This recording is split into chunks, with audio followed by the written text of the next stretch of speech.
Welcome to the Deep Dive.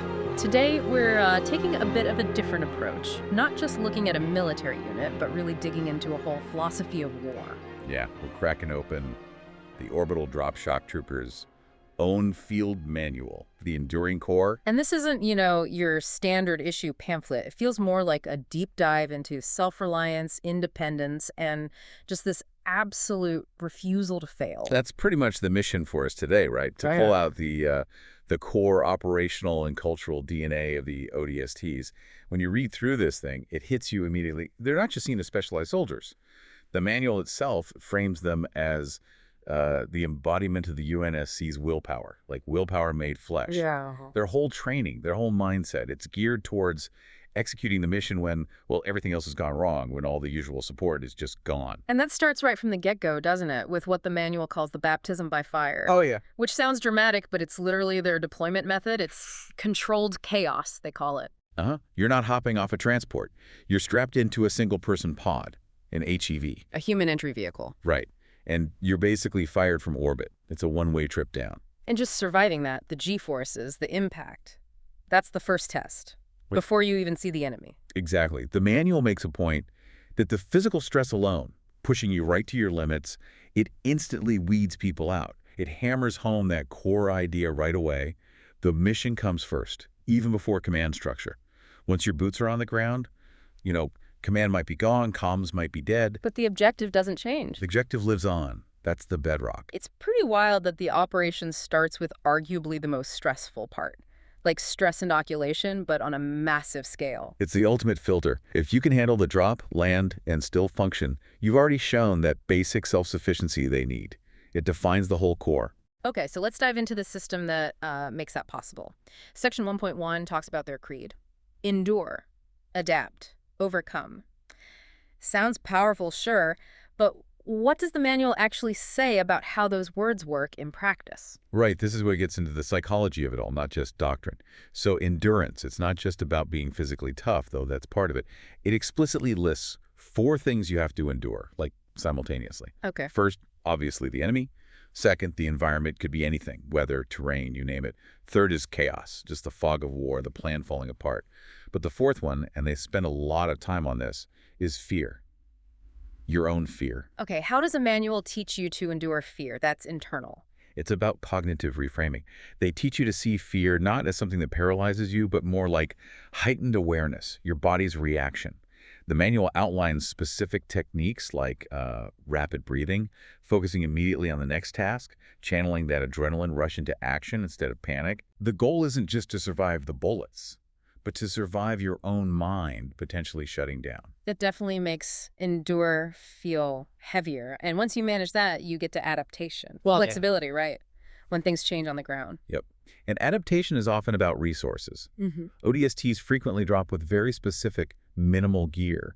So adaptation might mean scavenging enemy weapons, making minimal rations last for weeks, or completely changing the plan based on one tiny piece of intel you just found. Scavenging, improvising. Whatever it takes. And that leads to the third part, completion.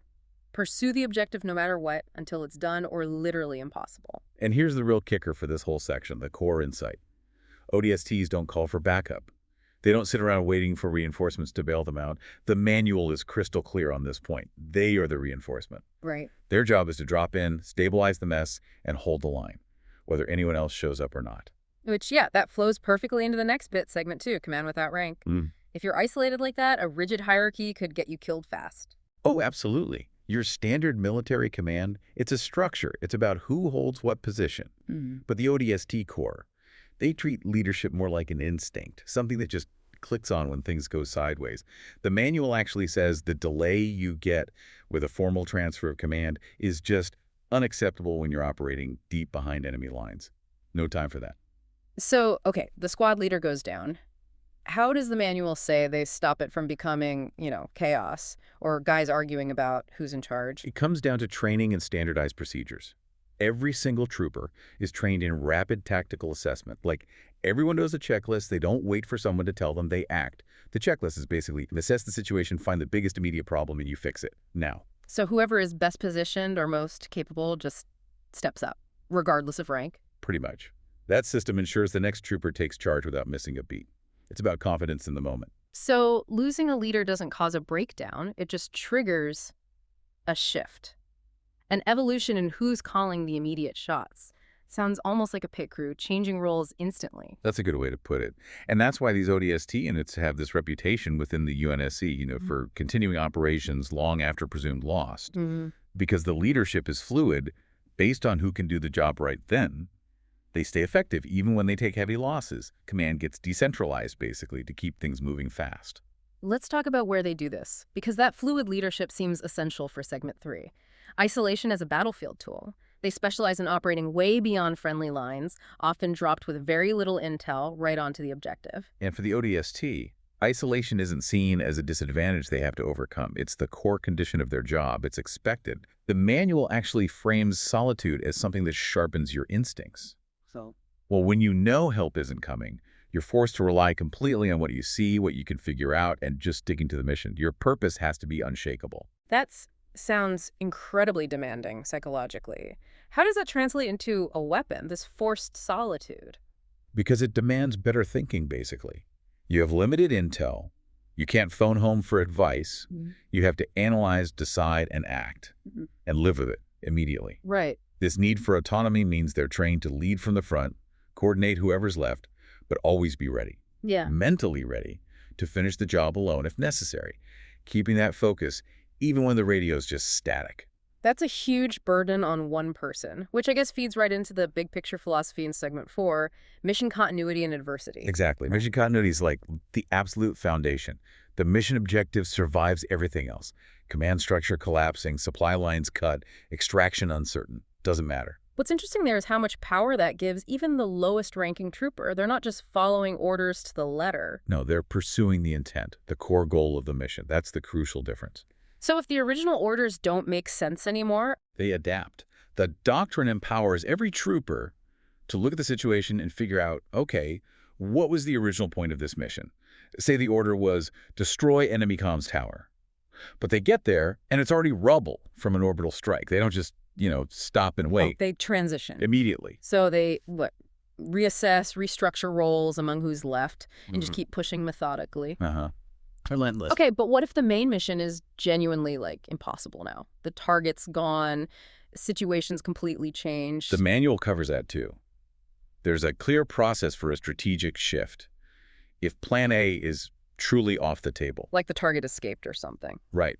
Then they use their discipline judgment. The manual stresses to pivot to secondary objectives, things that still help the UNSC overall. Maybe grabbing high-value intel, rescuing some key personnel nearby, or even just linking up with other UNSC forces who are in trouble. So no drop is ever truly wasted. That's the principle. Turn failure into salvage. Get something valuable out of it. That deep sense of responsibility combined with the independence, it must create a really intense bond. Which brings us to that paradox in Segment 5, brotherhood and isolation. There are these hyper-independent operators, but they have to function like a single unit. It's an incredibly tight bond, because it's forged in that shared drop, that immediate existential threat. Operational trust is everything in an ODST unit. They have to anticipate each other, move together, almost without speaking.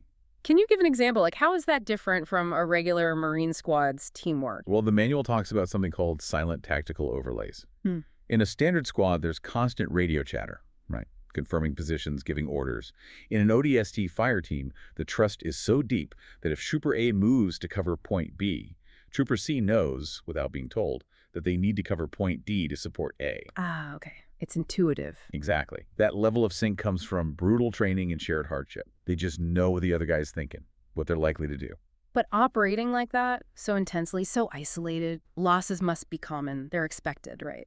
Yeah, inevitable. So how does this doctrine, which puts so much on the individual, handle the mental toll of losing teammates, especially when they're that tightly knit? They're conditioned, and the manual's blunt about this, to use that pain as fuel, not as something that weighs them down mid-mission.